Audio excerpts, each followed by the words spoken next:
Let us thank God for making us to come together once again to study the God's word. దేవుని వాక్యాన్ని నేర్చుకోవడానికి మరొకసారి ఇలా మనల్ని సమకూర్చడానికై ప్రభువుకి మనం కృతజ్ఞతలు తెలియజేద్దాం. These days we are studying on the topic called family restoration. ఈ దినాలలో కుటుంబాల పునరుద్ధీకరణ అనే అంశాన్ని గురించి మనము ఆలోచిస్తూ ఉన్నాం. Family is built up by relationships. కుటుంబము అనేది సంబంధాల ద్వారా కట్టబడుతూ ఉంది. If the relationship is broken, the family will be broken. సంబంధాలు అనేవి విడిపోతే కుటుంబాలు కూడా విడిపోతాయి. So the restoration of the relationship is very important to build up a family. ఒక కుటుంబాన్ని కట్టుకోవాలి అంటే సంబంధాలను తిరిగి కలుపుకోవడము అనేది చాలా As ప్రాముఖ్యమైనది. I told you in the morning, the main theme or the important subject or message of the Bible is to love God and love your fellow human beings. ఉదయకాలమే నేను తెలియజేశాను. బైబిల్లో ఉన్నటువంటి ప్రాముఖ్యమైన అంశం ఏంటంటే మొదటిగా దేవుని ప్రేమించాలి, ఆ తదుపరి నీ తోటి వారిని ప్రేమించాలి. The most important relation we should have with God. మనం కలిగి ఉండవలసిన అతి ప్రాముఖ్యమైన సంబంధము దేవునితో మనం కలిగి ఉండాలి. If our relationship with God is all right, we can build up relationship with other human beings. దేవునితో మనం కలిగిన సంబంధము అనేది సరిగా ఉన్నట్లయితే ఇతరులతో మన సంబంధాలను చక్కగా మనం For కట్టుకోగలము. our study, we have taken the book of Ruth. కానీ ధ్యానం చేయడం కొరకై మనము రూతు గ్రంథాన్ని ఎంచుకొని ఆలకిస్తూ Of ఉన్నాం. course, the book of Ruth is primarily speaking about the redemption of the God's people. వాస్తవమే రూతు గ్రంథము అనేది దేవుని ప్రజల యొక్క విడుదలను గురించి ప్రాముఖ్యముగా తెలియజేస్తూ ఉంది. At the same time, this book is also explaining about the interpersonal relationship.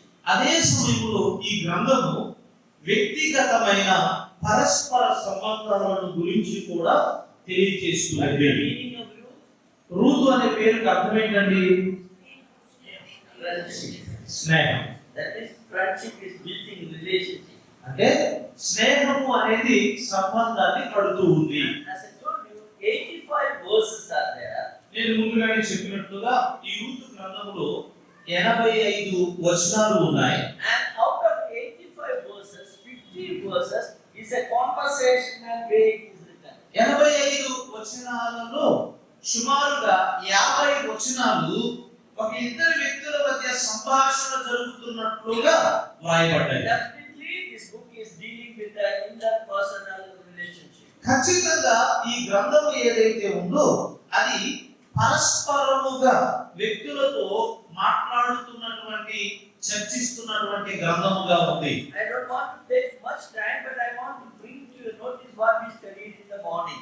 ఎక్కువ సమయం నేను తీసుకోవాలనుకోవడం లేదు, కానీ ఉదయకాలం మనం ఏదైతే ధ్యానం చేశామో ఆ సంగతులు కొంత మీకు జ్ఞాపకం I చేయాలని told నేను you about the ఇష్టపడుతున్నాను. 7 relationships. ఉదయకాలం నేను రూతు గ్రంథంలో నుండి 7 బంధాలను గురించి What తెలియజేశాను. are they?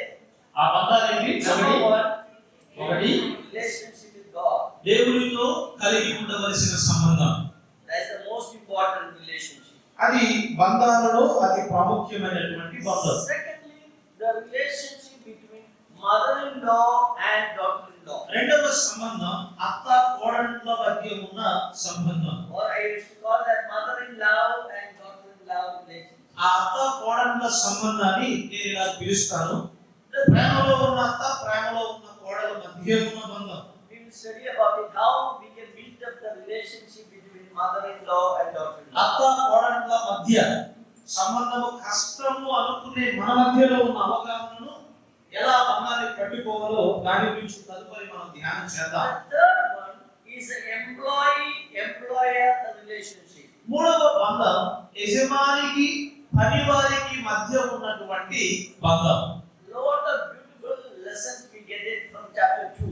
రెండవ అధ్యాయంలో నుండి యజమానికి పనివారికి మధ్య ఉన్న సంబంధములో అనేకమైన రమ్యమైన పాఠాలు మనం నేర్చుకోవచ్చు. The fourth thing, నాలుగవ సంబంధం love for your blood relatives. రక్త సంబంధుల మధ్య ఉన్నటువంటి సంబంధం. Love your brother నీ తోటి సహోదరుని ప్రేమించడం, love your sister. నీ సహోదరిని ప్రేమించడం. The Bible says that we should love our brother. If you cannot love your brother, how can you love the God whom you have not seen? Bible ఏం తెలియజేస్తుందంటే మనము మన సహోదరులను, ప్రాముఖ్యంగా మన రక్త సంబంధులను మనం ప్రేమించాలి. అలాగే సహోదరుని ప్రేమించలేకపోతే కనబడని దేవుని మనం ఎలా ప్రేమించగలము అని వాక్యము తెలియజేస్తుంది. That is the fourth one. అది 4వ సంబంధం. The fifth one, we see that the relationship between grandmother and the grandchild. 5వ సంబంధం అవ్వాతాతలకు మానవ సంతానానికి మధ్య ఉన్న సంబంధం. We love our grandchildren. మనము మన మానవ సంతానాన్ని ప్రేమిస్తాం. And here in this book is describing the love of a grandmother for her grandson. ఇక్కడ ఈ గ్రంథములో తన అమ్మగారి యొక్క ప్రేమ మనవని పట్ల ఎలా ఉన్నదో దాన్ని ఈ గ్రంథము వివరిస్తూ ఉంది. How many we completed? ఇప్పుడు ఈ ఎన్ని బంధాలు చెప్పుకున్నాం? 5 బంధాలు. Sixth one. 6వ బంధం The love for your neighbors. తోటి వారితో ఉన్నటువంటి సంబంధం లేక పక్క వారితో ఉన్న సంబంధం. Neighbors are very important. We should love our neighbors. మన పొరుగు వారిని ప్రేమించాలి. ఇది కూడా ప్రాముఖ్యమైన సంబంధమే. That is the sixth one. అది 6వ సంబంధం. Seventh one. 7వది Husband and wife, both and you. భార్యాభర్తల మధ్య ఉన్న సంబంధం అనగా వయసు వృద్ధుల మధ్య ఉన్న బంధం. Very happy that you are remembering at least the seventh relationship.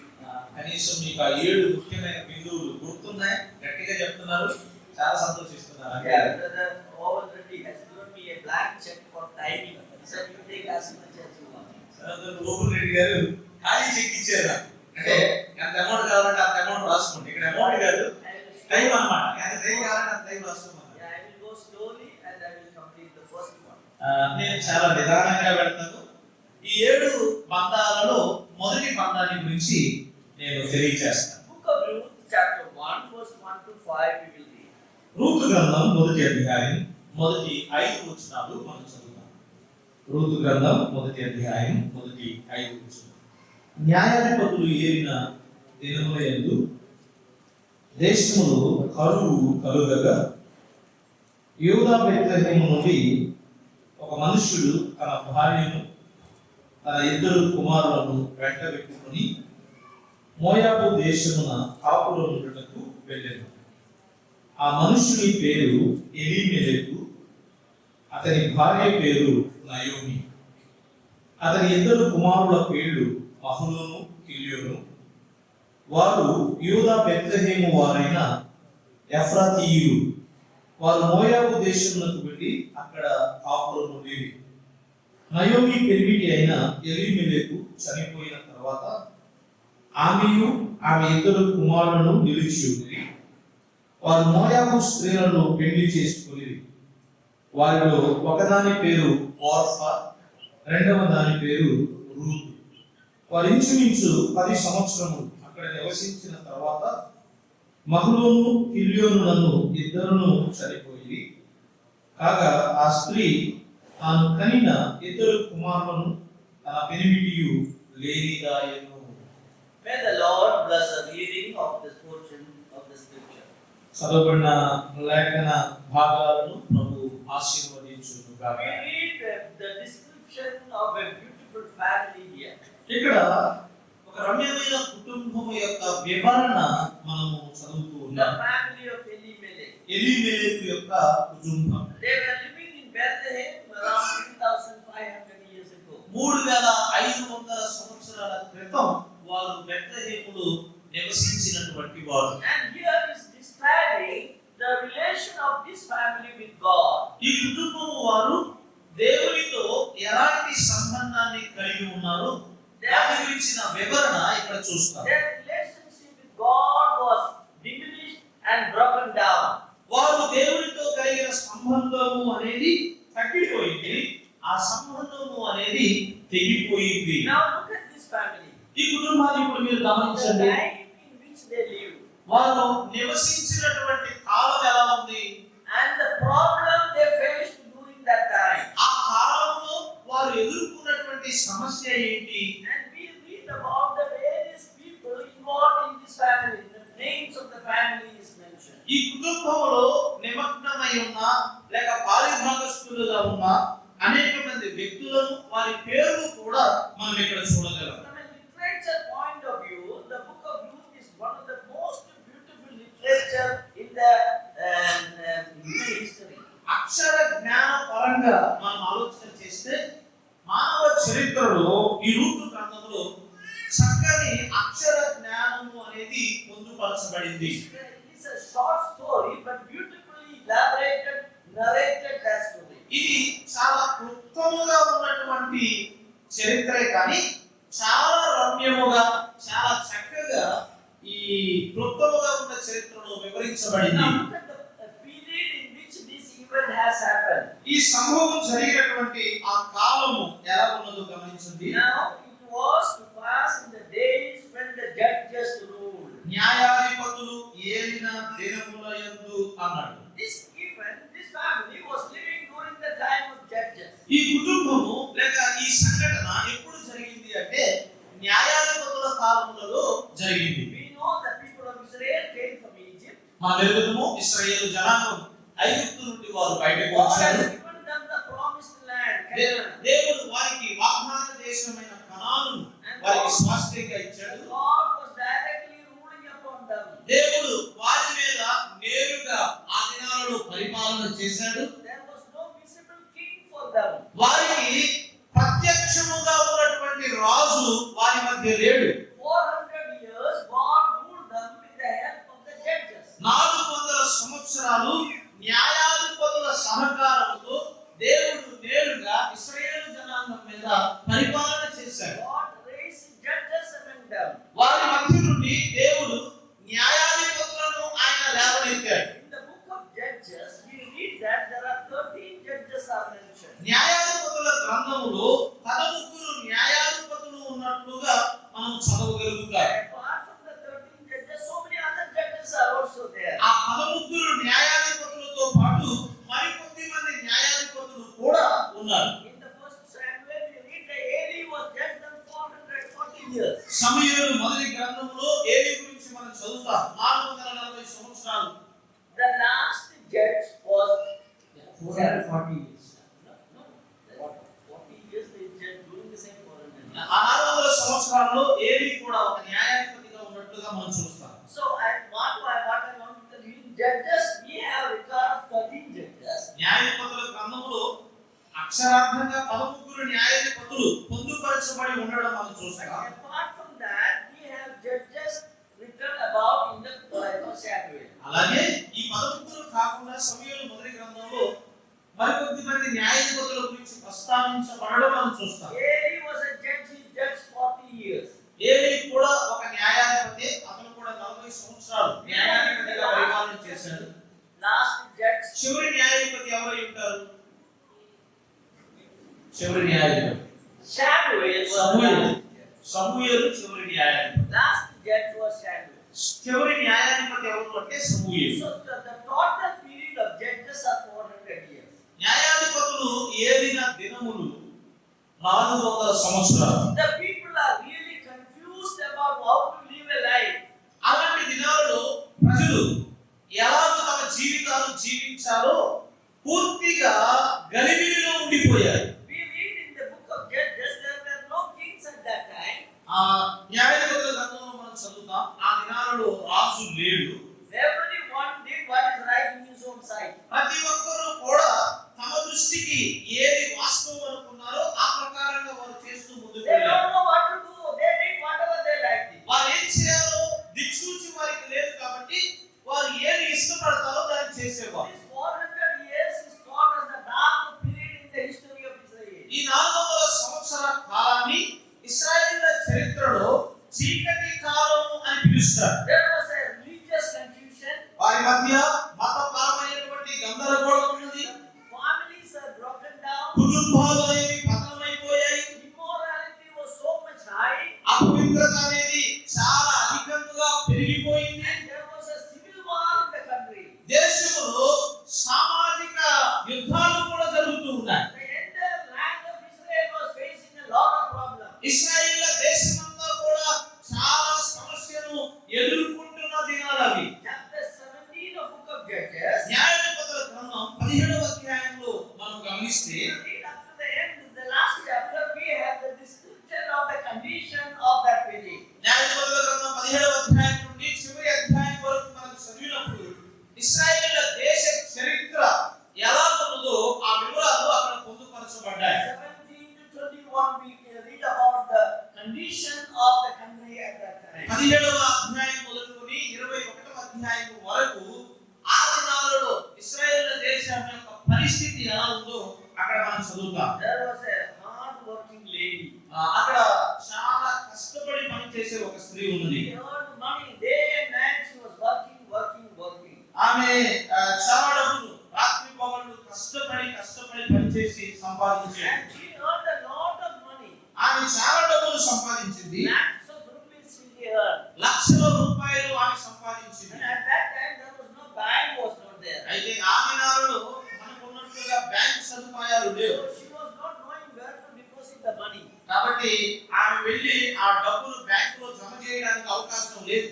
And she collected all the money. ఆమె డబ్బంతా సమకూర్చింది. She kept in a bag ఆమె ఒక సంచిలో ఉంచింది. and hidden in a place. ఒక స్థలంలో దాచిపెట్టింది. She thought that nobody will see that. ఆమె ఏమనుకుందంటే తాను దాచిపెట్టిన సొమ్మును ఎవరు చూడరులే అనుకుంది. Lot of money.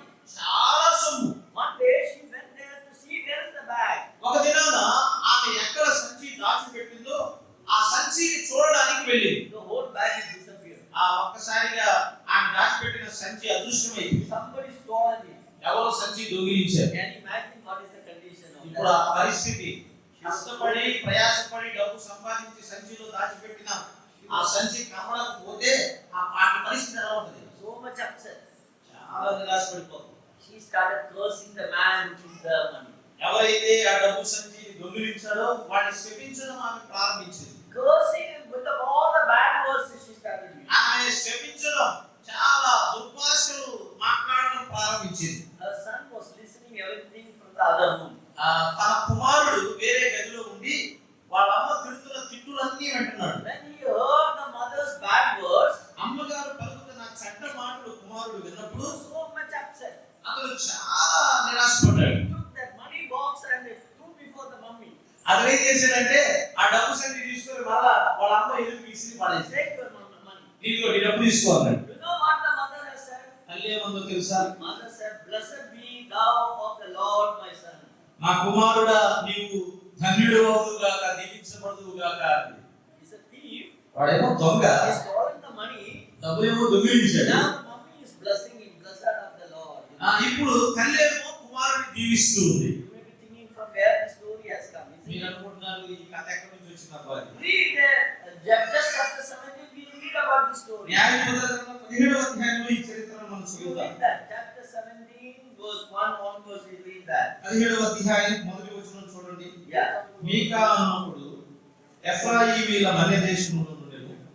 అతడు తన తల్లిని చూచి నీ యొద్ద నుండి తీసుకుకొనిన రూకలు అనగా నీవు ప్రయాణం చేసి నా వినికిడిలో మాట్లాడిన ఆ 1100 వెండి రూకలు నా యొద్ద ఉన్నవి. ఇదిగో నేను వాటిని తీసుకుంటుని అని ఆమెతో చెప్పగా అతని తల్లి నా కుమారుడు యెహోవా చేత ఆశీర్వదింపబడును గాక అని. See, the amount is mentioned, verse 3. వచనం 3లో ఆ సొమ్ము ఎంతో చెప్పబడింది. 1100 shekels of silver. మనకి తెలుగులో రెండు వచనంలో ఉంది 1100 వెండి రూకలు అన్నాడు. 1100 shekels of silver is worth of lakhs of rupees. 1100 వెండి రూకలు అంటే దాని విలువ లక్షల్లో ఉంటుంది. And when she got it, ఆమెకు ఆ సొమ్ము తిరిగి read దొరికినప్పుడు in verse 3 what she did. ఆమె ఏం చేసింది? వచనం 3లో చూడండి. Yeah, she took out of that ఆమె దాన్ని తీసుకొని verse 200 shekels 200 రూకలు ఆమె తీసుకొని and given to a silversmith. ఒక పోత విగ్రహం చేసే పనివానికి ఇచ్చింది. And told him, make an image out of this silver. ఈ యొక్క వెండి నుండి ఒక రూపాన్ని తయారు చేయమని చెప్పింది. So the silversmith made a god out of it. ఆ యొక్క పనివాడు దాని నుండి ఒక విగ్రహాన్ని అతను చేశాడు. And his mother given that god to her son as a gift, you know. ఆ విగ్రహాన్ని దేవుడిగా చేసి ఆ రూపాన్ని చేసి ఆ విగ్రహాన్ని ఆ తల్లి తీసుకొని వెళ్ళి కుమారునికి ఇచ్చింది. And told the son, you are blessed. ఆ కుమారుడు అంటుంది కుమారుడు దీవించబడును Bible గాక. very clearly says that you should not have images. Bible చాలా తేటగా చెప్పింది, మీరు దేని రూపాన్ని You should చేసుకోకూడదని, not idol worship. మీరు విగ్రహారాధన చేయకూడదని బైబిల్ But చెప్తుంది. this mother made an idol out of her money and given to her son. అయితే ఈ తల్లి తన డబ్బులో నుండి ఆ వెండి నాణ్యాలను కరిగించి ఒక విగ్రహాన్ని చేసి ఆ విగ్రహాన్ని తన కుమారునికి ఇస్తుంది. See, you understand the condition of the time of judges. న్యాయాధిపతుల కాలంలో ఉన్న పరిస్థితులు ఎలా ఉన్నాయో మీరే అర్థం చేసుకోండి. His name is mentioned. Micah is the man's name. అతని పేరు ఏంటో ఇక్కడ ప్రస్తావించబడింది. And అతని పేరు మీకా. he made a temple within his house. అతడు తన ఇంటిలోనే ఒక దేవాలయాన్ని చేశాడు. He was waiting for a priest to service in that temple. ఆ యొక్క దేవాలయంలో ఒక యాజకుడు పనిచేసేవాడు అక్కర కొరకై ఎదురు చూస్తూ ఉన్నాడు. What a man, young man came and coming there. అక్కడికి ఒక యవనస్తుడు రావడం, ఆ యవనస్తుడు దొరకడం మీకాకు Read జరిగింది. the following verses. He said, I will give some salary to you. You take care of my temple. తర్వాత వచనాలు మనం చదివితే, నీకు నేను కొంత జీతం ఇస్తాను, నీవు నా ఇంటిలో ఏర్పాటు చేసిన ఈ విగ్రహానికి పూజలు చేయాలి అని చెప్పాడు. Oh, what a tragedy happened to that family. ఆ కుటుంబంలో ఎంత ప్రమాదకరమైన భయంకరమైన సంభవం జరిగిందో. One mother, what a damage she has done. ఒక తల్లి ఆ కుటుంబంలో నిజంగా ఎంత నష్టం కలిగించింది. And there was a tribe of Dan. They saw this one. ఒక సమయం వచ్చింది, వాళ్ళు దీన్ని చూశారు. They said, you are worshipping only in one family. We will take the whole tribe will worship. అప్పుడు వారు ఏమన్నారంటే, మీరు కేవలం ఒక కుటుంబం మాత్రమే ఈ దేవతకు పూజలు అర్పిస్తున్నారు, దీన్ని ఇప్పుడు రాజ్యంలోకి తీసుకెళ్దాం, రాజ్యమంతా కలిసి పూజ చేద్దాం అన్నారు. If you read chapter 17 and 18, we see the act of this mother has damaged the whole country. 17వ అధ్యాయం 18వ అధ్యాయం మనం చదివితే ఆ తల్లి చేసినటువంటి ఆ క్రియ దేశమంతటిని కూడా పాడు చేసింది. She promoted idol worship in the land of Palestine. పాలస్తీనా దేశంలో ఆమె విగ్రహారాధనను విస్తరింపజేసింది. We read that in chapter 18 verse 30 says that this idol worship continued up to the captivity of Israel. 18వ అధ్యాయం 30వ వచనంలో ఇశ్రాయేలీయులు చెరకు వెళ్ళేంత వరకు కూడా ఈ విగ్రహారాధన అనేది కొనసాగింది. What a sad story. ఇది నిజంగా ఎంత దుఃఖకరమైనటువంటి చరిత్ర. The act of a mother. ఒక తల్లి యొక్క క్రియ, Unwise decision of a mother. ఒక తల్లి యొక్క అజ్ఞానమైన నిర్ణయం. So we see that this period was not at all a favorable period. కాబట్టి ఈ న్యాయాధిపతులు ఏలిన కాలం ఏదైతే ఉందో అది ఏ మాత్రము అనుకూలమైన కాలము కాదు.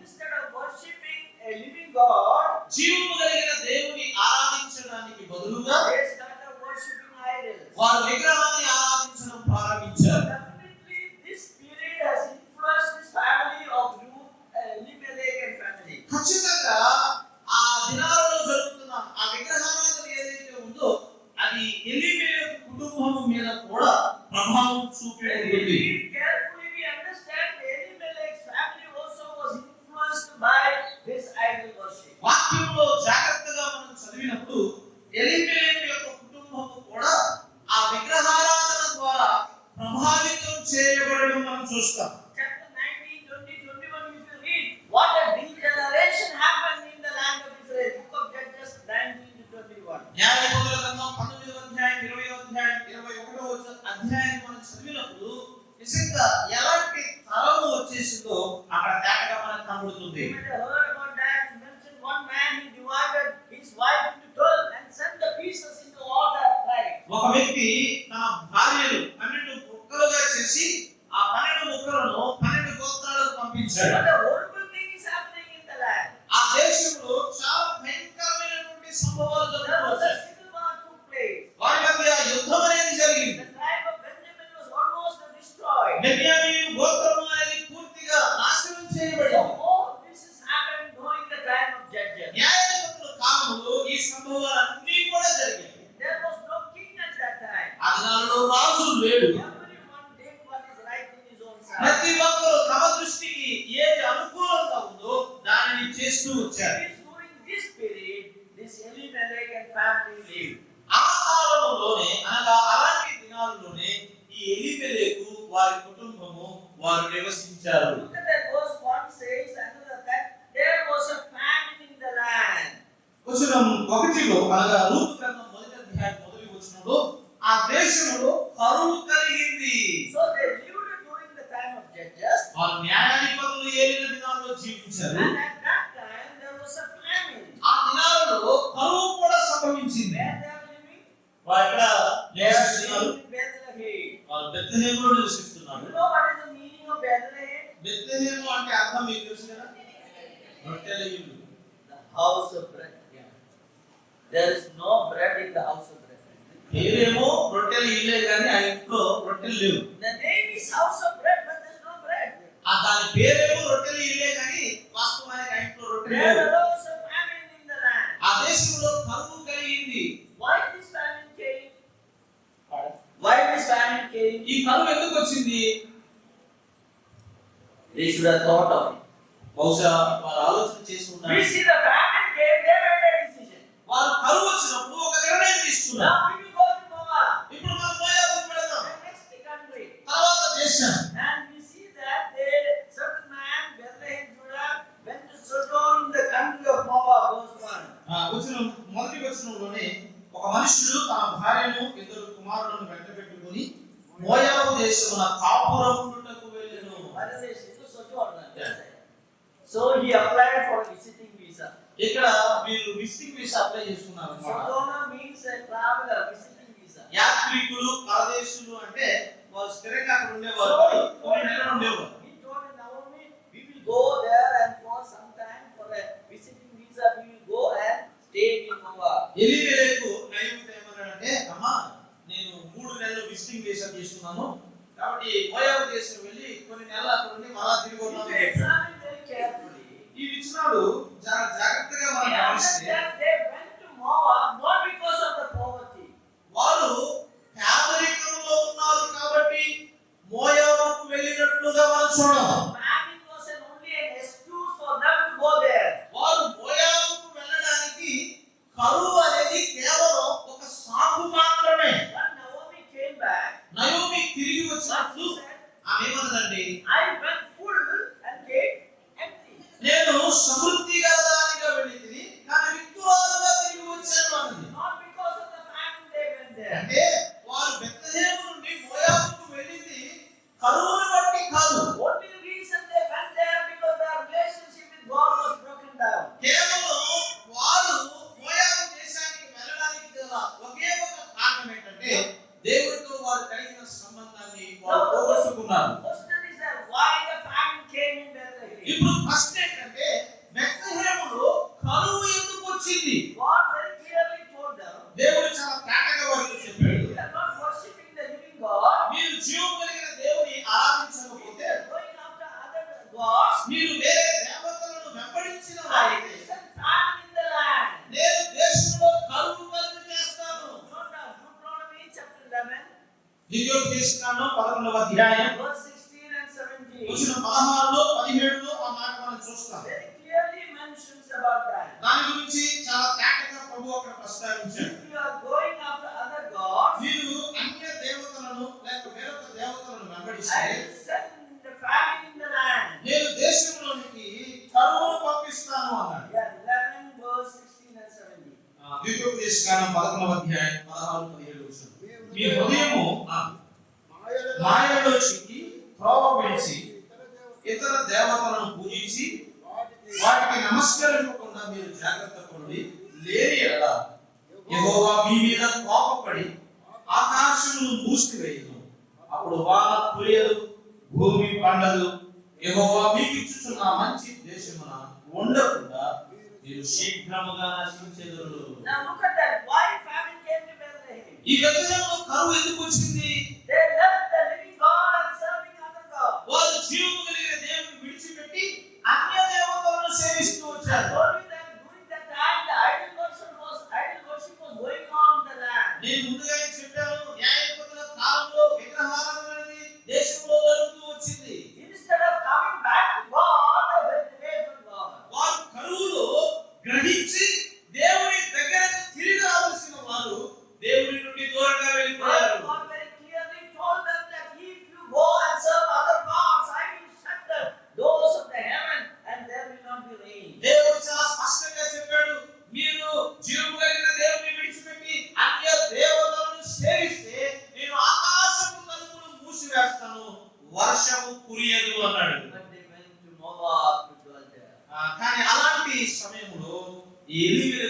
కుటుంబం మోయాబులో నివసించడానికి వెళ్ళారు. Probably they told their neighbors, we are going on a visiting visa. బహుశా వారు పక్క వారికి చెప్పారేమో, మేము కొన్ని దినాల పాటు మోయాబుకు వెళ్తున్నామయ్యా. After reaching there, మోయాబుకు వెళ్ళిన తర్వాత they applied for green card. వాళ్ళు గ్రీన్ కార్డ్ అప్లై చేసుకున్నారంట. You know, they wanted to remain there permanent. అంటే కొన్ని దినాలని చెప్పి వెళ్ళారు. అక్కడికి వెళ్ళిన తర్వాత ఇక శాశ్వతంగా అక్కడే వారు ఉన్నాం అనుకున్నారు. Nowadays, we know green card, PR, and all. They applied for that. ఈ దినాల్లో గ్రీన్ కార్డ్ అంటే ఇవి అందరికీ మార్పుల గ్రామాలకు కూడా తెలిసిపోయాయి. How many years they lived there? ఎంతకాలం వారు అక్కడ జీవించారు? That they lived was more. They dwelt there for 10 years. వచ్చిన మార్పులు 10 సంవత్సరాలు వారు అక్కడ నివాసం ఉన్నారు. To others, they said, it's a visiting visa. ఇతరులు ఏం చెప్పారు? మేము ఏదో కొన్ని నెలలు ఉండడానికి వెళ్తున్నామని అన్నారు. They wanted to go away from Bethlehem. కానీ వారి హృదయంలో మాత్రం బెత్లెహేము నుండి They దూరంగా went వెళ్ళిపోయారు. away from God. వారు దేవుని నుండి దూరంగా They వెళ్ళిపోయారు. must go away from God's people. దేవుని ప్రజల నుండి వారు దూరంగా వెళ్ళిపోయారు. The reason is this one. కారణం ఇదయ్యింది. Because their relationship with God was broken down. దేవునితో వారు కలిగిన సంబంధము అనేది వారు పోగొట్టుకున్నారు. Now let us examine this family, how the relation was broken down. దేవునితో వారు కలిగిన సంబంధాన్ని వారు ఎలా పోగొట్టుకున్నారు ఈ కుటుంబంలో మనం Now గమనిద్దాం. look at word Elimelech means what? Elimelech అంటే ఏంటి? The meaning of Elimelech means my God is king. Yeah, my God is king. Elimelech అనే పేరుకి అర్థం ఏంటంటే దేవుడే నా రాజు అని అర్థం. Naomi means నయోమి అంటే pleasant or my delight. నా నా సంతోషము లేక నా సంతృప్తి అని అర్థం. Yeah, sandosham. That's the word. So the name is very clearly indicating. ఈ పేరు చాలా స్పష్టంగా మనకి ఇలా తెలియజేస్తున్నాయి. Because they were brought up by God-fearing family. వారి పేర్లు గమనిస్తే మనకి ఏం అర్థమవుతుందంటే దైవభక్తి కలిగిన కుటుంబంలో వీరిద్దరు పెరిగారు. The parents of Elimelech and the parents of Naomi, they were God-fearing and God brought up the children in the God-fearing manner. Elimelech యొక్క తల్లిదండ్రులు నయోమి యొక్క తల్లిదండ్రులు వీరిద్దరు దేవుని భయభక్తులు కలిగిన వారు. దేవుని యొక్క భయంలో భక్తిలో తమ పిల్లల్ని వారు పెంచారు. Now the marriage is over. ఇప్పుడు వారిద్దరి మధ్య వివాహం After జరిగింది. the marriage, all the problems started. వివాహం జరిగిన తర్వాతే సమస్యలన్నీ ప్రారంభమయ్యాయి. Some people think that after the marriage everything will happy. కొంతమంది ఏమనుకుంటారంటే పెళ్ళైతే చాలా అంతా బాగుంటుంది అనుకుంటారు. Not necessary. After the marriage, all the problems started. పెళ్ళైతే అంతా బాగుంటుంది కాదు, పెళ్ళైనాక అన్ని సమస్యలు What ఆరంభమవుతాయి. was the first problem? When the first child was born, the problem started. మొట్టమొదట పిల్లోడు పుట్టినప్పుడు మొదటి సమస్య అనేది వారికి They ఎదురైంది. got two sons. వారికి ఇద్దరు కుమారులు పుట్టారు. The first son is Mahlon. మొదటి కుమారుడు ఎవరు అంటే మహ్లూన్. When the child born, that's the problem beginning. పిల్లలు పుట్టినప్పుడు సమస్యలు ఆరంభమవుతాయి. What is the name they are given? మహ్లూన్ అని Vyadi, sick. వ్యాధి. I don't know how they named that child. ఆ పిల్లోడికి మరి వాళ్ళు ఎలా పేరు పెట్టారో నాకు We తెలియదు. wanted to give good names to children, isn't it? వాస్తవానికి మనం పేరు పెట్టాలనుకున్నప్పుడు పిల్లలకి ఏం చేస్తాము? And what they gave the child the sick. కానీ ఆ పిల్లోడికి ఏం పేరు పెట్టారంటే వ్యాధి అనే పేరు పెట్టారు. Every day the child is falling sick. అంటే ప్రతిరోజు పిల్లోడు అనారోగ్యంగా ఉంటున్నాడు. They have to take to pediatrician every day. ప్రతిరోజు పిల్లల డాక్టర్ దగ్గరికి తీసుకెళ్ళాలి వాడిని. Oh, they are fed up with the child. పిల్లోడిని రోజు డాక్టర్ దగ్గరికి తీసుకెళ్ళడంతో So వాడు they విసిగిపోయారు. are calling Maglon. ఇంకేమని పిలుస్తున్నారంటే అరే రోగిస్తుడా And you also may be thinking, my daddy and mommy is calling me sick. You know what a terrible experience. బహుశా పిల్లోడు కూడా రోజు రోగిస్తుడా అని తల్లిదండ్రులు పిలుస్తుంటే వాడు కూడా మనసులో ఎంత బాధపడి ఉంటాడు. There we can see the frustration of this family. ఈ కుటుంబంలో ఉన్న ఒత్తిడి ఆ బాధను అక్కడ మనం They చూడగలం. are frustrated. The child is sick. వాళ్ళు ఒత్తిడికి గురయ్యి పిల్లవాడికి ఏం పేరు పెట్టారంటే వ్యాధిగ్రస్తుడు రోగి అని పేరు పెట్టేశారు. And they got the second child. ఇప్పుడు వారికి రెండో కుమారుడు What ఉన్నాడు. is the name they are given? వారు ఏం పేరు పెట్టారు? Gilead. కిలియోన్ అనే పేరు పెట్టారు. Gilead means very sick. Chilion అంటే క్షీణించుకోవడం లేకపోతే బాగా వ్యాధిగ్రస్తుడు. Yeah, he is mentally and physically weak. ఈ కిలియోన్ అనే పేరుకి అర్థం ఏంటంటే మానసికంగా రోగి, శారీరకంగా కూడా రోగి. And somebody said the first one is Rogi. ఎవరో ఒక ఆయన ఎక్కువ ఇలా అన్నాడు, మొదటి రోగి అట. Sick. Yeah. And the second one is Rogi. That means very sick.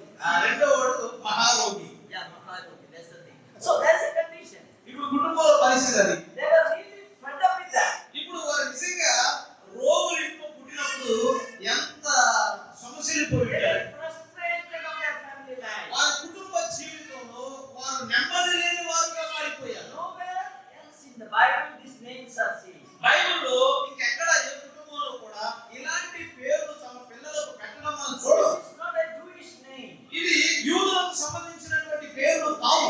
This name is taken from the Canaanite nations. ఈ యొక్క పేర్లు ఏదైతే ఉన్నాయో కానానులకు సంబంధించినటువంటి పేర్లు. Try to give good name to our children. మన పిల్లలు పుడితే వారు ఎలా ఉన్నా మంచి పేరు పెట్టండి కనీసం.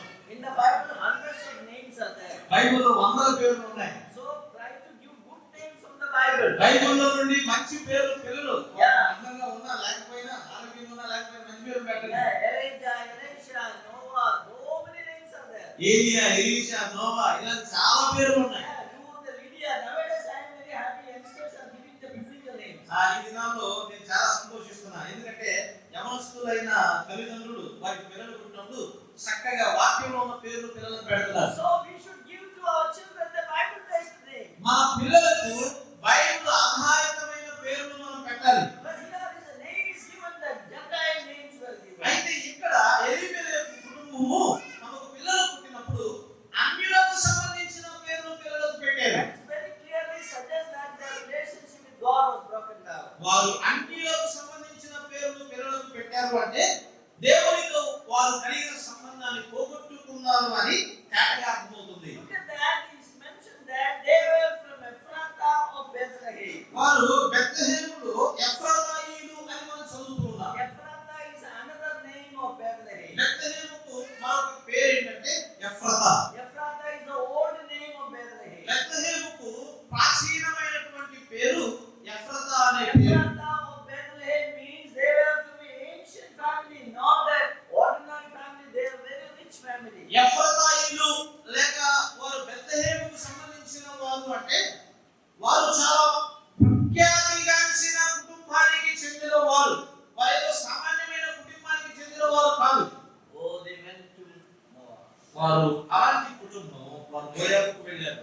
When the family is breaking the relation with God, they will bend away, they go away from God. ఒక కుటుంబం అనేది దేవుడితో వారు కలిగిన సంబంధాన్ని పోగొట్టుకుంటే వారు దేవుడి నుండి దూరంగా వెళ్ళిపోతారు.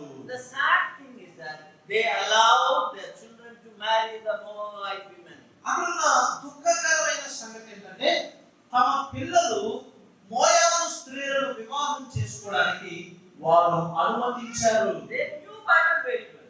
వారికి బైబిల్ చాలా బాగా తెలుసు. Deuteronomy 23 verse 3. ద్వితీయోపదేశ కాండం 23వ అధ్యాయం వచనం If 3లో one man is a Moabite or Ammonite, 10th generation cannot enter in the temple of God. ఒకవేళ ఎవరైనా సరే మోయాబీయుల్లో కానీ అమ్మోనీయులలో కానీ వివాహం చేసుకుంటే వారి తరాలలో 10వ తరము వరకు దేవుని మందిరములో వారు అడుగు పెట్టడానికి They వీలేదు. knew this truth very well. ఈ సత్యం వారికి బాగా తెలుసు. In spite of knowing this truth, they allow their children to marry. ఈ సత్యాన్ని వారు బాగుగా ఎరిగిన వారి నుండి కూడా మోయాబు స్త్రీలను వివాహం చేసుకోవడానికి తమ పిల్లల ద్వారా అనుమతించారు. God's hand was heavy upon that family. అలాంటి సమయంలో దేవుని హస్తము వారి మీద భారమైపోయింది. Elimelech died. ఎలీమెలెకు చనిపోయాడు. After some time, Mahlon died. కొంతకాలం తర్వాత మహ్లోను చనిపోయాడు. And finally, Chilion also died. చివరిగా కిలియోను కూడా చనిపోయాడు. At least at this time, they should have repented and come back. కనీసం ఈ 3 దుర్ఘటనలు జరిగినప్పుడన్నా వారు మారు మనసు పొంది తిరిగి At రావాల్సింది. least when Elimelech died, Naomi should have repented and come back to the children. కనీసం ఇంటి యజమానుడు ఎలీమెలెకు చనిపోయినప్పుడన్నా గుర్తించి తమ కొడుకులు కోడళ్ళతో పాటు పశ్చాత్తాపపడి తిరిగి బెత్లెహేముకు రావాల్సింది. 10 years for her to repent. కానీ ఆమె పశ్చాత్తాపపడడానికి మారు మనసు పొందడానికి కనీసం 10 సంవత్సరాల కాలం Then పట్టింది. after 10 years, she decided to come back to restore back the relationship. 10 సంవత్సరాల తర్వాత తాను తిరిగి రావడానికి నిర్ణయం చేసుకుంది. అనగా దేవునితో సంబంధాన్ని పునరుద్ధీకరణ చేయడానికి నిర్ణయించుకుంది. She decided to come to Bethlehem. కుటుంబము వారు దేవునితో తమ ఉన్నారు అనగా ఆమె బెత్లెహేముకు రావడానికి నిర్ణయం చేసుకుంది. When she decided to come back, ఆమె కుటుంబముగా తిరిగి బెత్లెహేముకు her రావడానికి నిర్ణయం daughters చేసుకుంది. also, Naomi and Ruth and Orpha, they decided to follow her. ఈ నయోమి తిరిగి తన దేశానికి రావాలని నిర్ణయం తీసుకున్నప్పుడు ఆ ఇరువురు కోడళ్ళు అనగా రూతు వార్ఫాలు ఆమెకు రావడానికి వారు కూడా నిర్ణయం చేసుకున్నారు. Moab to Bethlehem, 35 miles. మోయాబు నుండి బెత్లెహేము వరకు 35 మైళ్ళ దూరం. They have to walk all the way to Bethlehem. వారు బెత్లెహేముకు నడిచి వెళ్ళాలి. And Naomi said, "You don't come, you go back." Naomi ఏమంటే మీరు నాతో పాటు రావద్దు, మీరు తిరిగి Told her daughter-in-laws, "You go back."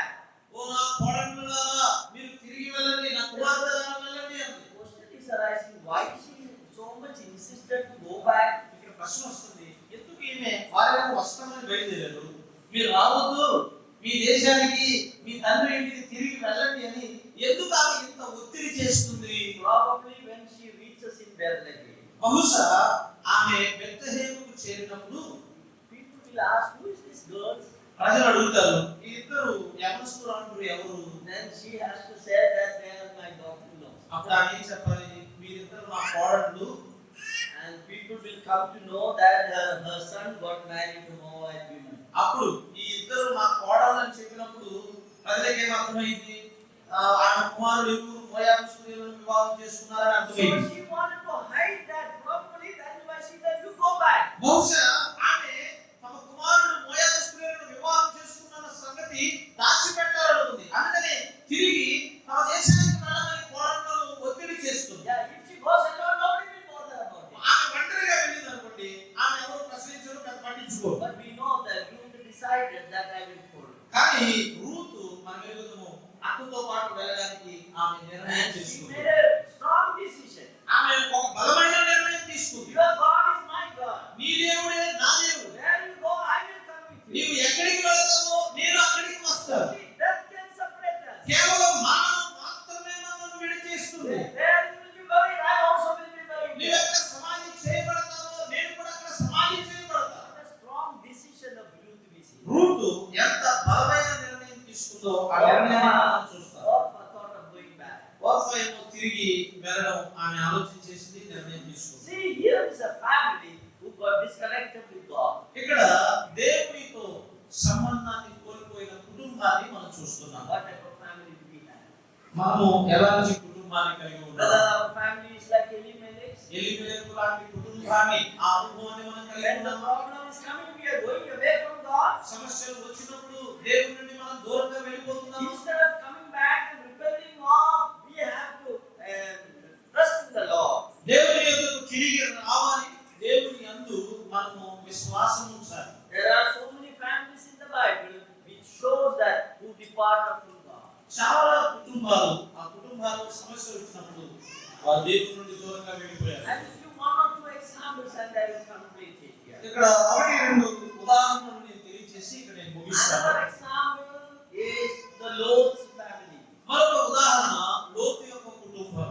Jesus Christ said that remember the Lot's wife. యేసుక్రీస్తు ప్రభువారు ఏమన్నారు, లోతు భార్యను జ్ఞాపకము చేసుకోండి. That is all the problem the Lot was faced because of Mrs. Lot. దాని అర్థం ఏంటంటే లోతు ఎదుర్కొన్నటువంటి సమస్యలన్నిటికీ కారణం లోతు భార్య. Genesis chapter 13 verse 10 to 13 if you read. ఆదికాండము 13వ అధ్యాయం 10వ వచనం మొదలుకొని 13వ వచనం వరకు మనం చదివితే You see that Lot was departing from Abraham and is going to Sodom and Gomorrah. లోతు అబ్రహాము నుండి వేరైపోయి సొదొమ గొమొర్రా పట్టణాలకు వెళ్ళడం మనం చూస్తాం. If you read for that part, we see that Lot is personally decided to go to Sodom and Gomorrah. లోతు వ్యక్తిగతంగా సొదొమ గొమొర్రా పట్టణాలకు వెళ్ళడానికి నిర్ణయం చేసుకున్నట్లుగా ఆ వచనాల్లో మనం చదువుతాం. Definitely his wife might have influenced that. ఖచ్చితంగా అతని భార్య అతని ప్రభావితం చేసి ఉంటుంది. We read about Mrs. Lot. లోతు భార్య గురించి మనం చదువుతాం. After they came out from Egypt, వారు ఐగుప్తు నుండి తిరిగి వచ్చిన తర్వాత Abraham and Lot went to Egypt Abraham లోతు వారు ఐగుప్తుకు వెళ్ళారు. because of famine, కరువును బట్టి వారు ఐగుప్తుకు and they వెళ్ళారు. came out of Egypt. వారు ఐగుప్తులో నుండి బయటకు వచ్చారు. Afterwards, we read about the Lot's wife. ఆ తదుపరి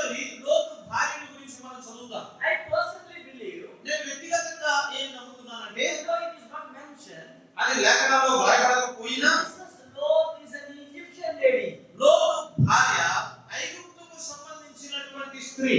And it is mentioned when you read that passage that the Sodom and Gomorrah was like Egypt. ఐగుప్తు ఆ యొక్క భాగాన్ని మనం చదివినప్పుడు సొదొమ గొమొర్రాలు ఆ ప్రాంతం ఎలా ఉందంటే ఐగుప్తు లాగా ఉన్నది అని మనం చూస్తాం. Yeah, she might have told Lot, you see the Sodom and Gomorrah. బహుశా లోతు భార్య లోతు అనుకుంది, ఇదిగో లోతులు సొదొమ గొమొర్రా పట్టణాలను చూడండి. Yeah, it is like the Garden of Eden. ఏదో తోటలాగా ఉంది ఆ దేశం. And she said, it is like my country Egypt. It is like Egypt. ఏదో తోటే కాదు, మా దేశం లాగా, మా ఐగుప్తు దేశం లాగా ఉంది. So we will go to the Sodom and Gomorrah. కాబట్టి మనం సొదొమ గొమొర్రా పట్టణాలకు వెళదాం. So we see that the Mrs. Lot was influenced Lot to take him to go Sodom and Gomorrah. ఇక్కడ ఉన్న చరిత్ర ఆధారంగా మనం ఏం గమనిస్తున్నాము అంటే లోతు కుటుంబము సొదొమ గొమొర్రా పట్టణాలకు వెళ్ళడానికి లోతు భార్య ఎక్కువగా ఒత్తిడి చేసినట్లుగా మనం చూస్తాం. Bible says that the Egyptians they hated shepherds. Shepherds. Bible ఏం తెలియజేస్తుందంటే ఐగుప్తీయులు కాపరులను అసహించుకుంటారట. So she might have said, Lord, you are a shepherd, what a foolish job it is. You leave that. You will go to Sodom and Gomorrah. ఐగుప్తీయులు కాపరులను ద్వేషిస్తారు కాబట్టి లోతు పశువుల కాపరి కదా, బహుశా భార్య లాగా ఉంటది. ఓ నువ్వేంటయ్యా, లేదు మనం సొదొమ గొమొర్రా పట్టణాలకు వెళదాం అని చెప్పింది. After all, we have girls only. We have girls only. What girls were there? మన కేవలం కుమార్తెలే కదా, కుమారులు లేరు. So to send them in marriage and all, you need money, isn't it? కుమార్తెలకు పెళ్లి చేయాలంటే ఏం కావాలి, డబ్బు కావాలి. We'll go to Sodom and Gomorrah. కాబట్టి మన సొదొమ గొమొర్రా We పట్టణాలకు will make వెళదాం. a lot of money there in Sodom and Gomorrah. సొదొమ గొమొర్రా పట్టణాల్లో మనం ఎక్కువ డబ్బు సంపాదించవచ్చు And అని. we went to Sodom and Gomorrah. అలాగే వాళ్ళు సొదొమ గొమొర్రా And పట్టణాలకు we వెళ్ళారు. read that the Lord became the chief justice of Sodom and Gomorrah. సొదొమ గొమొర్రా పట్టణాలలో ముఖ్య న్యాయాధిపతిగా లోతు అయ్యాడు అని మనం లోతు గురించి We చదువుతాం. read that Lot was sitting near the gate. అతడు ఆ యొక్క ద్వారం దగ్గర కూర్చున్నాడు అనే మాటను కూడా మనం A చదువుతాం. person who is sitting near the city gate, పట్టణము ద్వారం దగ్గర, ఒక ద్వారం దగ్గర కూర్చున్నటువంటి వ్యక్తి he is a judge.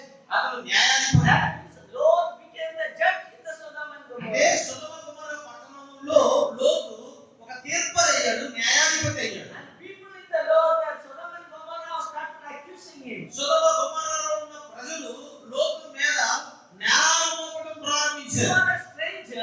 నువ్వు ఒక పరదేశివి, Now you are going to judge us. కానీ నువ్వు ఇప్పుడు మాకు తీర్పు తీర్చబోతున్నావు. See, Lot lived as a citizen of Sodom and Gomorrah. సొదొమ గొమొర్రా పట్టణాలకు వలసదారుడిగా వెళ్ళాడు కానీ అక్కడ పౌరుడు లాగా జీవిస్తున్నాడు. People say that you are a stranger. ఇప్పుడు ప్రజలు అంటున్నారు నువ్వు ఒక పరదేశివి. But Abraham, you look at that. కానీ అబ్రహాము మీరు చూడండి, Abraham lived in the promised land like a stranger. Abraham వాగ్దాన దేశంలో ఒక పరదేశిగానే జీవించాడు. But the people around him, Abraham, they said that you are a mighty prince among us. అతని చుట్టూ ఉన్న ప్రజలు ఏమన్నారు అంటే నీవు మా మధ్య ఉన్నటువంటి శక్తివంతమైన రాజువి అన్నారు. See, look at the difference. ఈ ఇద్దరి మధ్య వ్యత్యాసం చూడండి. ప్రజలు పలికిన మాట. Lot lived as a citizen of Sodom and Gomorrah. లోతేమో సొదొమ గొమొర్రా పట్టణాలలో ఒక పౌరుడు లాగా జీవించాడు. They called him as a stranger. వారు ఏమని పిలిచారు, నీవు పరదేశివి అన్నారు. Abraham lived as a stranger, అబ్రహామేమో వాగ్దాన దేశంలో పరదేశిగా జీవించాడు. but they called him as a mighty prince. కానీ అక్కడ ప్రజలు ఏమన్నారు అంటే నీవు శక్తివంతమైన రాజువి అన్నారు. So you see the lifestyle of Lot and Abraham. లోతు అబ్రహాముల యొక్క జీవితాన్ని మీరు గమనించండి. God wanted to judge Sodom and Gomorrah. దేవుడు సొదొమ గొమొర్రా పట్టణాలకు తీర్పు Immorality was so తీర్చాలనుకున్నాడు. high. అపవిత్రత అనేది చాలా They పెరిగిపోయింది. ascended into heaven. ఆ అపవిత్రత అనేది పరలోకానికి God వెళ్ళింది. wanted to send his judgment upon Sodom and దేవుడు Gomorrah. తన తీర్పును సొదొమ గొమొర్రా పట్టణాల మీద But he పంపాలనుకున్నాడు. wanted to save Abraham, the Lot and his family. అయితే లోతును అతని కుటుంబాన్ని మాత్రం దేవుడు రక్షించాలనుకున్నాడు. Lot, go out of this. లోతు ఈ పట్టణం నుంచి నువ్వు బయటకు వెళ్ళు, And run from the city. ఈ పట్టణం నుంచి నువ్వు పారిపో, పరిగెత్తి వెళ్ళు అని చెప్పాడు. He said, I cannot run. ఆయన అన్నాడు, నేను పరిగెత్తలేనయ్యా, Go to this mountain. ఇదిగో ఈ కొండ మీదకు వెళ్ళు. He said, I cannot climb the mountain. అదిగో ఆ కొండ నేను ఎక్కలేనయ్యా. I feel Lot was suffering a heart problem. బహుశా ఆ కొండ ఎక్కలేను, పరిగెత్తలేను అంటున్నాడంటే లోతుకి అన్ని సమస్య ఉందేమో. Then they said, the nearest city you go. ఆ తర్వాత ఏమన్నారు, దగ్గరలో ఉన్న పట్టణానికి వెళ్ళమన్నారు. And he said, angels held his hands and dragged them out of the city. దేవదూతలు వారి చేతిని పట్టుకొని పట్టణంలో నుండి అనగా ఆ సొదొమ గొమొర్రా నుండి బయటికి లాగారు. Mrs. Lot was not willing to go. కానీ లోతు భార్య మాత్రం ఆ పట్టణాన్ని విడిచి What happened to her? ఆమెకి ఏం జరిగింది? She turned back. ఆమె వెనక్కి తిరిగి చూసింది. She was thinking of her wardrobe full of sarees, everything in that. How to do all that. బహుశా ప్రాణ పక్షులతో ప్రాణభయంతో పరిగెడుతున్న దినంలో ఇన్ని చీరలు ఉన్నాయి, మంచి మంచి చీరలు, వాటి గురించి ఆలోచన చేస్తుంది. Her heart was behind. ఆమె హృదయం వెనక ఉంది. And she turned and became the pillar. ఆమె వెనక్కి తిరిగింది, ఉప్పు స్తంభముగా మారిపోయింది. And God sent the judgment upon Sodom and Gomorrah. దేవుడు తన ఉగ్రతను, తన తీర్పును సొదొమ గొమొర్రా పట్టణంలో You know, today, if you go to Jerusalem, ఇప్పుడు మీరు ప్రస్తుతం యెరూషలేముకు వెళ్తే there's a sea called the Dead Sea. You must have heard about it. అక్కడ ఒక సముద్రం ఉంది, మృత సముద్రముగా It పిలువబడుతుంది. is not a sea, it is a lake in fact. వాస్తవానికి అది సముద్రం కాదు కానీ ఒక సరస్సు లాంటిది. And it is full of salt. అది ఉప్పుతో నిండి ఉంటది. That sea is called because no life is there. ఆ మృత సముద్రము అనేది పిలువబడుతుంది ఎందుకంటే అందులో జీవము లేదు. Lowest part of the earth, that's the lowest part of the earth. ఆ భూమిలో అత్యధికమైన దిగువ భాగము అది. If you go there, మీరు అక్కడికి వెళ్తే if you fall into the water, ఒకవేళ ఆ నీళ్ళలో మీరు పడిపోయారనుకోండి, you will not drown, you will not go under the water. ఆ నీళ్ళలో మీరు మునిగిపోరు. I always jokingly say it's the best place for learning swimming. You know, you will not go down. తమాషాగా నేను చెప్తుంటాను, ఒకవేళ ఎవరైనా ఈత నేర్చుకోవాలి అనుకుంటే మృత సముద్రానికి వెళ్ళి నేర్చుకోవాలని చెప్తాను. అక్కడ మునిగితే మునిగిపోరు. If you swim also, you will fall on the water. ఒకవేళ మీరు ఆ నీళ్ళలోకి దిగి ఈత కొట్టాలనుకున్నా ఈత వచ్చినా లేకపోయినా పైన తేలుతానే It's ఉంటారు. called Dead Sea. కాబట్టి దాని మృత సముద్రము The అన్నారు. Bible scholars they believe that the Dead Sea is the area where Sodom and Gomorrah was there. Bible పండితులు వారు ఏం నమ్ముతూ ఉన్నారు అంటే ఈ మృత సముద్రం ఎక్కడైతే ఉందో అక్కడే ఈ సొదొమ గొమొర్రా పట్టణం ఉండేది అని నమ్ముతున్నారు. It's a warning to the families, for the people who go away from God. దేవుని నుండి దూరంగా వెళ్ళిపోయే వ్యక్తులకు, కుటుంబాలకు ఇది హెచ్చరికగా ఉంది. That is why Lord said in Luke's Gospel chapter 7, remember the Lord's wife. అందుచేతనే యేసుక్రీస్తు ప్రభువారు లూకా సువార్త 17వ అధ్యాయంలో లోతు భార్యను జ్ఞాపకం ఉంచుకోండి అన్నాడు. The family went away from God. దేవుని నుండి దూరంగా వెళ్ళిపోయినటువంటి What a కుటుంబం. tragedy it is. అది నిజంగా ఎంత అపాయకరంగా Don't ఉంది. depart from the living God. జీవము కలిగిన దేవుని నుండి దయచేసి వేరైపోవద్దు. One more family I want to tell you that departed from God. దేవుని నుండి దూరంగా వెళ్ళిపోయిన మరొక కుటుంబాన్ని గురించి నేను మీకు That is తెలియజేయాలనుకుంటున్నాను. the Eli's family. అది ఏలీ యొక్క We కుటుంబం. know very well about the Eli's family. Eli కుటుంబాన్ని గురించి మీ అందరికీ బాగా తెలుసు. He had two sons, ఏలీకి ఇద్దరు కుమారులు ఉన్నారు. Hophni and Phinehas. వాళ్ళ పేర్లు Hophni, Phinehas. And the most wicked people they were. వారు చాలా చెడ్డమైనటువంటి ప్రజలు. They were polluted the house of God. వారు దేవుని ఇంటిని పాడు చేసినటువంటి వారు. When the people coming to offer sacrifices, ప్రజలు బలులు అర్పించడానికి మందిరానికి, దేవాలయానికి వచ్చినప్పుడు they wanted the best meat from them. వారికి దేవునికి అర్పించడానికి తీసుకొని వచ్చిన మాంసాహారంలో శ్రేష్టమైనది కావాలనుకున్నారు. Yeah, God told them that priests they can eat mutton curry every day, no problem. దేవుడు వారికి ఏం చెప్పాడు? యాజకులు, యాజక కుటుంబానికి చెందిన వారు ప్రతిరోజు మాంసం తినొచ్చు అని చెప్పాడు. But only one condition. అని ఒక షరతు ఉంది. Before taking the meat, they should offer the fat, liver and kidney on the altar. బలిపీఠం మీద ప్రభువును అలాగే కాలేయాన్ని, ఆ గుండెను ముందు అర్పించిన తర్వాత మాత్రమే వారు మాంసం తీసుకోవాలని చెప్పాడు. Three things. 3 విషయాలు చెప్పాడు. Offer fat, ప్రభువును దహించాలి, liver, లివర్ను కూడా దహించాలి, kidneys. and if a person every day he eats fat and liver and all, he will become a cholesterol full of it. ఒకవేళ రోజు లివరు, కిడ్నీలు అలాగే ఈ ప్రభువును తింటుంటే ఆ వ్యక్తి ఏమవుతాడు? బాగా పురుగు పట్టిపోతాడు. These three things are dangerous. ఈ 3 చాలా ప్రమాదకరమైనవి. Don't eat this one, it's not good. ఈ 3 తినబాకనే లివర్లు, కిడ్నీలు, పురుగు So తినబాక. when you eat mutton curry, make it sure that it should be fat-free mutton. ఒకవేళ మీరు ఎప్పుడైనా మటన్ తినాలి అనుకుంటే పురుగు లేని మాంసాన్ని మీరు తినండి. But these young men, కానీ ఈ యవనస్తులు they don't want that mutton, fat-free mutton. ఈ పురుగు లేని మాంసం వారికి అక్కర్లేదు. They send their servants and tell them, bring the mutton before fat is offered. వారు ఏమంటున్నారు? ఈ పురుగు దహించబడక ముందే మాంసాన్ని తీసుకురండి అంటున్నారు. Mutton without fat is not tasty. ఆ పురుగు లేకుండా మాంసం రుచిగా లేదండి. But they polluted the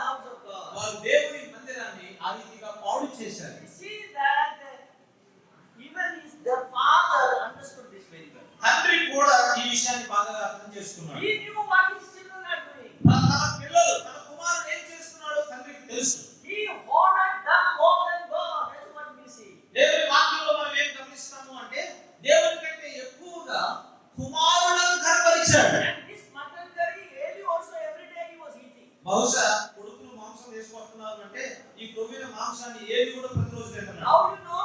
మనకు ఎలా తెలుసు? Bible says very clearly says he was eating that mutton and he became a fat man. అతను చాలా స్థూలకాయుడిగా మారాడు అని దేవుని వాక్యం తెలియజేస్తుంది. Eli was a fat man because he was eating mutton with the fat. ఏలి బహు స్థూలకాయుడు ఎందుకు అంటే కొవ్విన మాంసాన్ని కుమారుడు తెచ్చిన మాంసాన్ని ఆయన కూడా I తింటున్నాడు. will summarize what happened to that family. నేను ఇక్కడ మొట్టమొదటిస్తాను ఆ కుటుంబానికి ఏం జరిగింది? Oh, they took the ark of the Lord in the battlefield. వారు దేవుని యొక్క మందసాన్ని యుద్ధ భూమికి తీసుకొని And the వెళ్ళారు. Philistines came and took away the ark of the covenant. ఫిలిష్తీయులు వచ్చి దేవుని మందసాన్ని వారు దొంగిలించి తీసుకొని What a వెళ్ళారు. sad story of that family. నిజంగా కుటుంబము ఎంత దుఃఖకరమైన Hophni సంభవం. and Phinehas was killed in the battle. Hophni ఫినెహాసుల యుద్ధంలో వారు చంపబడ్డారు. Ark was taken by the Philistines. ఫిలిష్తీయుల చేత మందసం అనేది పట్టబడింది. Eli heard this one and he fell down and died. కుమారుడు చనిపోయారని మందసము పట్టబడిందనే సంగతి ఏలి విన్నప్పుడు అతను కింద పడి The చనిపోయాడు. wife of Phinehas gave birth to a child.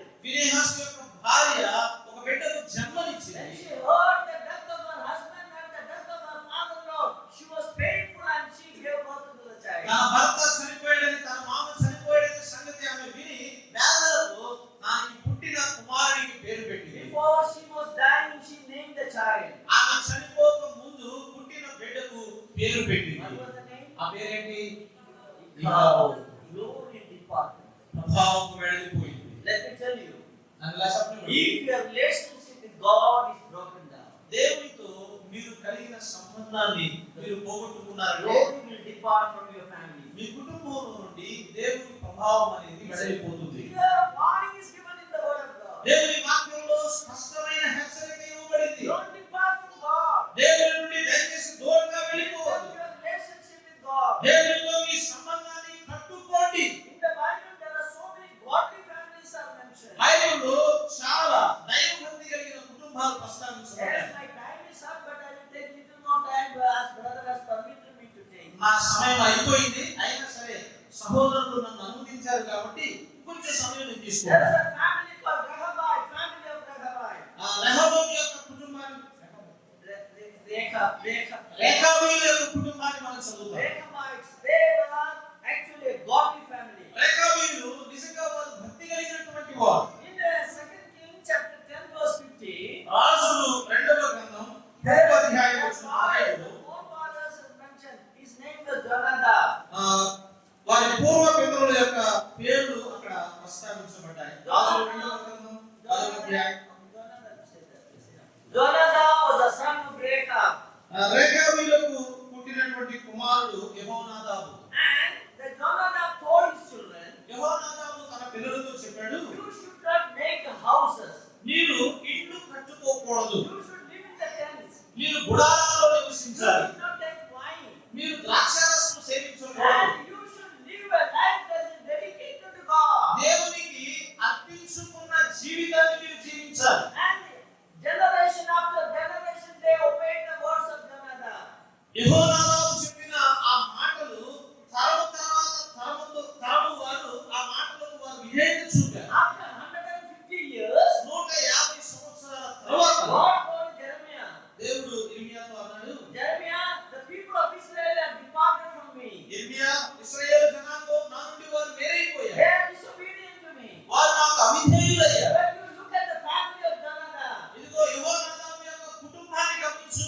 call them, వారిని పిలవండి. take them into the temple of God. వారిని దేవుని మందిరంలోకి తీసుకుని వెళ్ళండి. Jeremiah chapter 35. ఇర్మియా గ్రంథం 35వ అధ్యాయం. Told them, you go inside the temple. మీరు దేవుని మందిరము లోపలికి వెళ్ళండి. Innermost room you go there. ఆ మందిరములో ఆ లోపలి గదికి మీరు And వెళ్ళండి. give them wine, everything, all the wine and whatever they want they can drink. వారు అక్కడ ఏమి సేవించాలనుకుంటే అవి అనగా ద్రాక్షారసము సేవించాలనుకుంటే ద్రాక్షారసము ఏది కావాలంటే అది వారికి ఇవ్వండి అన్నాడు. Jeremiah chapter 35 you please read. ఇర్మియా గ్రంథం 35వ అధ్యాయం మనం The చదువుదాం. whole chapter we should read. వాస్తవానికి అధ్యాయం అంతా మనం చదవాలి. To save the time we will read few సమయాన్ని కాపాడుకోవడానికి కొన్ని వచనాలు మనం చదువుతాం. Yeah, verse 2.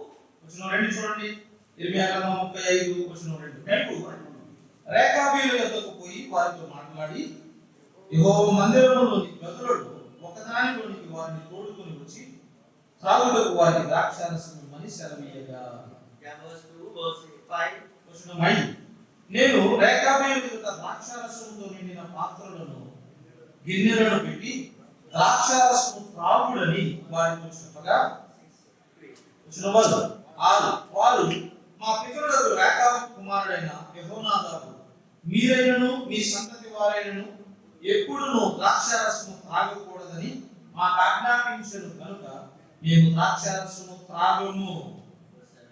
వచనం 7. మరియు మీరు ఇల్లు కట్టుకోవద్దు, విత్తనములు విత్తవద్దు, ద్రాక్ష తోట నాటవద్దు, అది మీకుండనే కూడదు.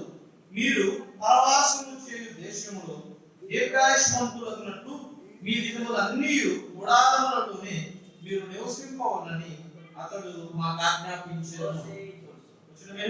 కావున మా పితరుడైన రేకాబు కుమారుడు యెహోనాదాబు మాకు ఆజ్ఞాపించిన సమస్త విషయంలో అతని మాటను బట్టి మేము గాని మా భార్యలు గాని మా కుమారులు గాని మా కుమార్తెలు గాని ద్రాక్షారసము త్రాగుటలేదు.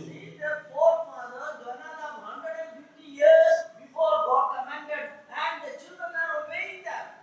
150 సంవత్సరాల క్రితం వారి పూర్వ పితరుడైన యెహోనాదాబు They ఆజ్ఞాపించాడు. were dwelling in the tents. వారు గుడారాల్లో నివసిస్తున్నారు. Why they were so obedient? వారు ఎందుకు అంత విధేయులుగా ఉన్నారు? What this family was doing? వారు What this family was ఈ doing? కుటుంబం ఏం చేస్తూ ఉన్నారు?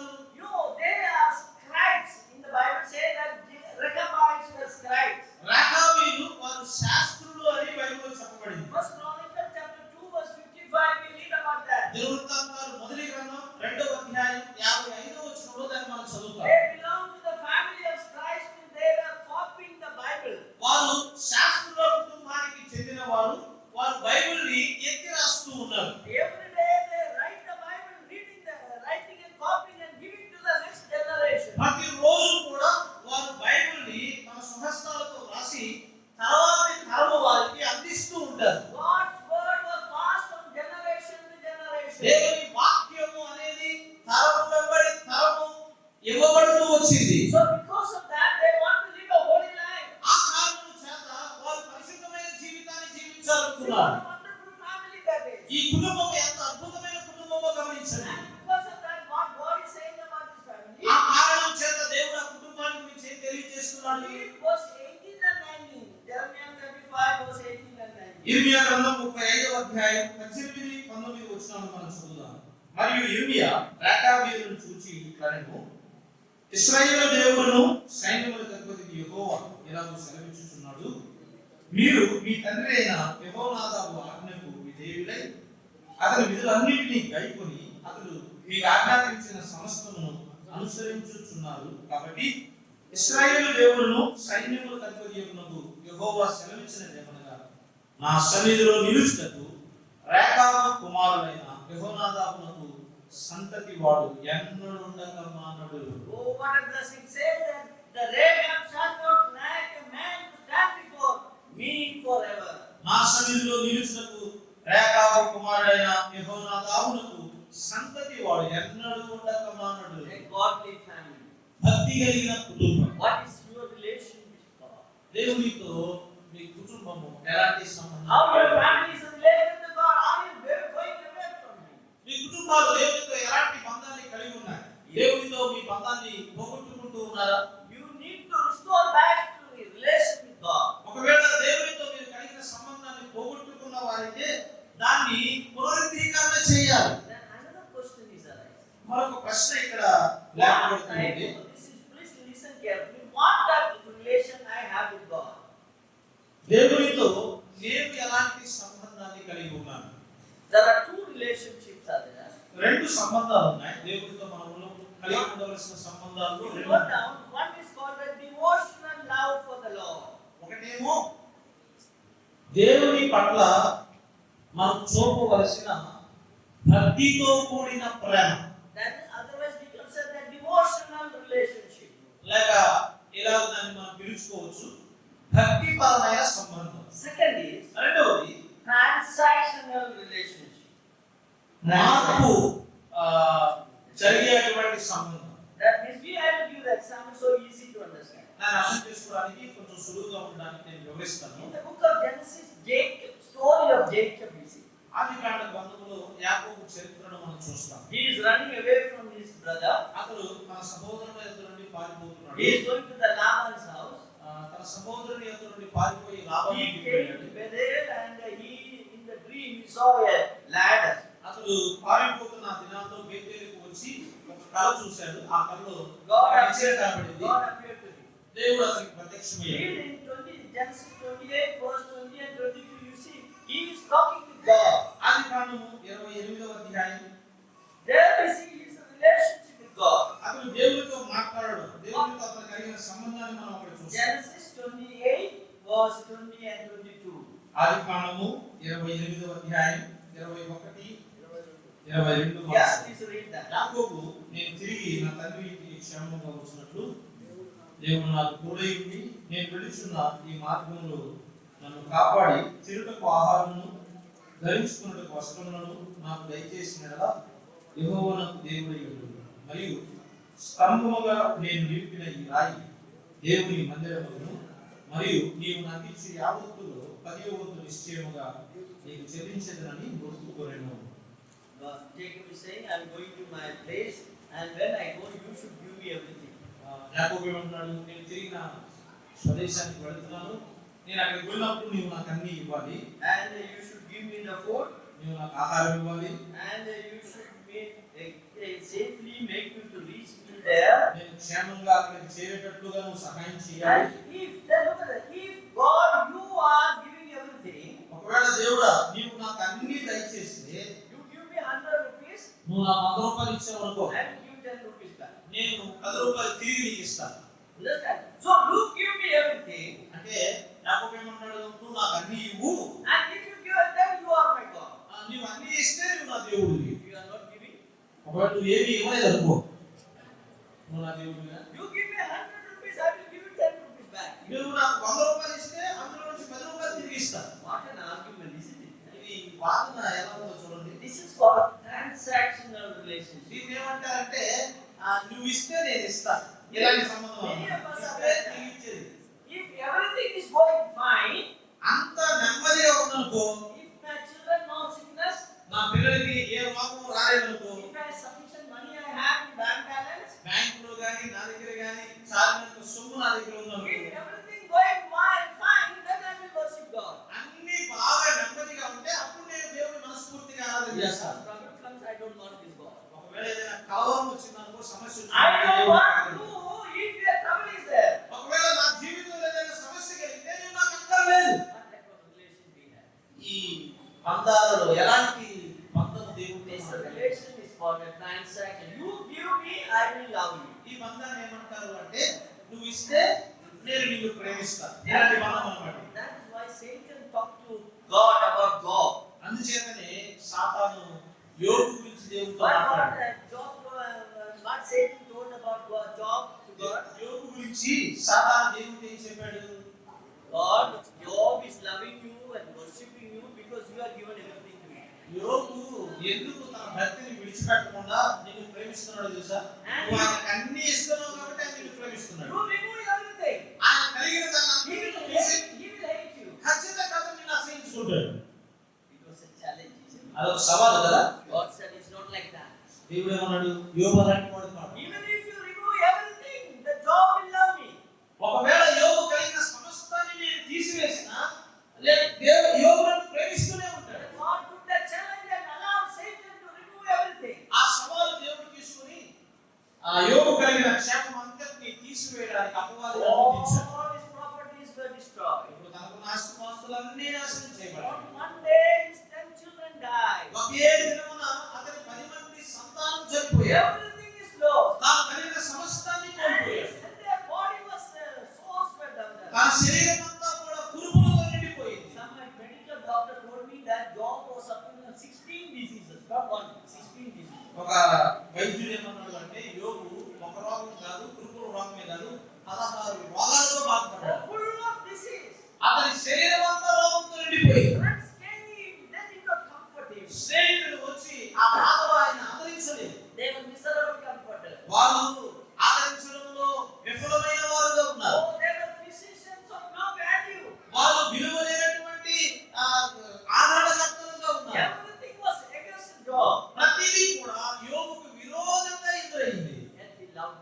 అయినా అతడు దేవుని ప్రేమించాడు. That is called a devotional love. దానిని భక్తి కలిగిన ప్రేమ You అంటారు. understand the difference? One is a transactional love, other one is a devotional love. ఒకటేమో పరస్పరముగా ఉన్నటువంటి సంబంధం, అంటే నువ్వు ఇస్తే నేను కూడా ప్రేమిస్తాను What అనే kind of సంబంధం. love you have towards God? ఇలాంటి కూడా దేవుని పట్ల మనం ఎలాంటి సంబంధాన్ని కలిగి Is it ఉన్నాం? a transactional love, దేవుడు ఇస్తే మనం దేవునితో కలిగే సంబంధమా, or is it a devotional love? లేక భక్తితో కూడిన సంబంధం? We will read one verse and conclude here. ఒక వచనం ఇక్కడ మనం చదువుకుందాం. The book of Habakkuk, chapter 3. హబక్కూకు గ్రంథం 3వ అధ్యాయం. When Habakkuk learned about God, he learned about God, about his holiness. హబక్కూకు దేవుని గురించి అతను నేర్చుకున్నప్పుడు Then he is talking about his love towards God. దేవుని పట్ల అతను కలిగిన ప్రేమ గురించి మాట్లాడుతున్నాడు. Habakkuk chapter 3 verse 17. 3వ అధ్యాయం 17వ వచనం. అంజూరపు చెట్లు పూయకుండినను, ద్రాక్ష చెట్లు ఫలింపకపోయినను, ఒలివ చెట్లు కాపు లేక ఉండినను, చేతిలోని పైరు పంటకు రాకపోయినను, గొర్రెలు దొడ్డిలో లేకపోయినను, శాలలో పశువులు లేకపోయినను, నేను యెహోవా యందు ఆనందించేది, నా రక్షణకర్త అయిన నా దేవుని యందు నేను సంతోషించాను. Look at that. Habakkuk said, if everything goes, ఏమన్నాడు?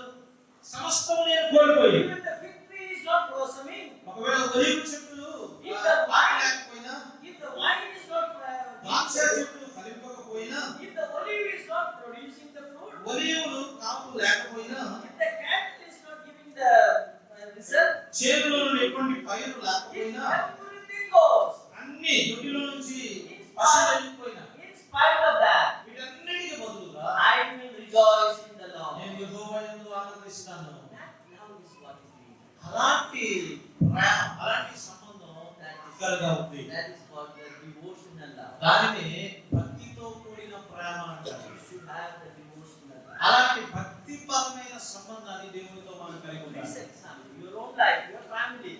What type of love you have for God? దయచేసి వ్యక్తిగతంగా కుటుంబాలుగా మనం పరీక్ష చేసుకున్నాం. దేవునితో మనం ఎలాంటి సంబంధాన్ని You కలిగి should ఉండాలి. have a devotional love for the Lord. ప్రభువు కొరకై భక్తి కలిగిన ప్రేమ, భక్తి కలిగిన సంబంధాన్ని మనం కలిగి ఉండాలి. We know the Elimelech and Naomi's family was broken down from God. Elimelech అలాగే నయోమి యొక్క కుటుంబం దేవునితో వారు కలిగిన సంబంధాన్ని They పోగొట్టారు. reaped the consequences of that departure from God. దేవునితో వారు కలిగిన సంబంధాన్ని వారు కోల్పోయినప్పుడు దాని ఫలితాన్ని వారు అనుభవించారు. But Jacob and their family, God has blessed. అయితే యాకోబు యొక్క కుటుంబాన్ని దేవుడు ఆశీర్వదించాడు. They were godly family. వారు భక్తి కలిగినటువంటి కుటుంబం. So if we want to maintain the glory of God in our family, దేవుని యొక్క ప్రభావాన్ని అనగా ఆయన మహిమను మన కుటుంబాలలో మనం కలిగి ఉండాలంటే the glory should not depart from our family. దేవుని మహిమ అనేది మన కుటుంబాల నుండి వెడలిపోకుండా ఉండాలి అంటే We have to love Him. మనం దేవుని ప్రేమించాలి. What type of love? ఎలాంటి ప్రేమ? Not transactional love, ప్రభు ఇస్తే మనం తిరిగి ప్రేమించడం కాదు, but a devotional love. భక్తి కలిగినటువంటి ప్రేమ. Whatever happens in my life, నా జీవితంలో ఏది జరిగినా సరే, yes, even if a cancer comes to my life, I will love Him. ఒకవేళ నా జీవితంలో క్యాన్సర్ వచ్చినా సరే నేను నా దేవుని If ప్రేమిస్తాను. there's no financial problem, if there's financial problem, I love Him. ఒకవేళ ఆర్థిక పరమైన ఇబ్బందులు ఉన్నా నా దేవుని నేను ప్రేమిస్తాను. Whatever happens in my life, I will love Him. నా జీవితంలో ఏది జరిగినా నేను నా దేవుని ప్రేమిస్తాను. That is the love that God is expecting from you and me. అలాంటి ప్రేమ నీ నుండి నా నుండి దేవుడు ఆశిస్తూ ఉన్నాడు. Please examine our own life. మన సొంత జీవితాలను పరీక్ష చేసుకుందాం. Let us come back to the restore, back to the ఒకవేళ దేవునితో మనం కలిగిన సంబంధాన్ని కోల్పోయిన వారిగా ఉంటే ఆ సంబంధానికి తిరిగి వద్దాము. తిరిగి సంబంధం కలిగి Yes, వద్దాము. I took about more than 15 minutes extra. 15 నిమిషాల కంటే ఎక్కువగా నేను తీసుకున్నాను. May God bless this words to you. ప్రభు ఈ మాటలు మన కొరకై దీవించును గాక. తండ్రి తీసుకుంటున్నాను. ప్రత్యేకమైన సభలను రాస్తున్నాను. ఈ ఆత్మచేత బలపరిచి ఉపయోగిస్తున్నారు. ఈ రాత్రి సహా ఆరంభ కూడికలో మీ రాష్ట్రం ఉపయోగించినందుకే స్తోత్రం. మీతో మేము కలిగి ఉండవలసిన సంబంధం దాని ద్వారా ఎలాంటి దీవులలో సంబంధాన్ని కోల్పోతే ఎలాంటి ప్రతిఫలాన్ని మేము పొందుతామో హెచ్చరించినందుకే స్తోత్రం. మరొక మీ దాసులు మాట్లాడుతూ నడవలసిందిగా దాసులను బలపరచండి, కావలసిన ఆరోగ్యం ఇవ్వండి, మా అందరి క్షేమం కొరకై మరి విశేషంగా ఉపయోగించి మీరు చేసిన మేలుకు కృతజ్ఞతలు చెల్లిస్తూ క్రీస్తు యేసు నామములో ప్రార్థన చేయించున్నాము తండ్రి. ఆమేన్.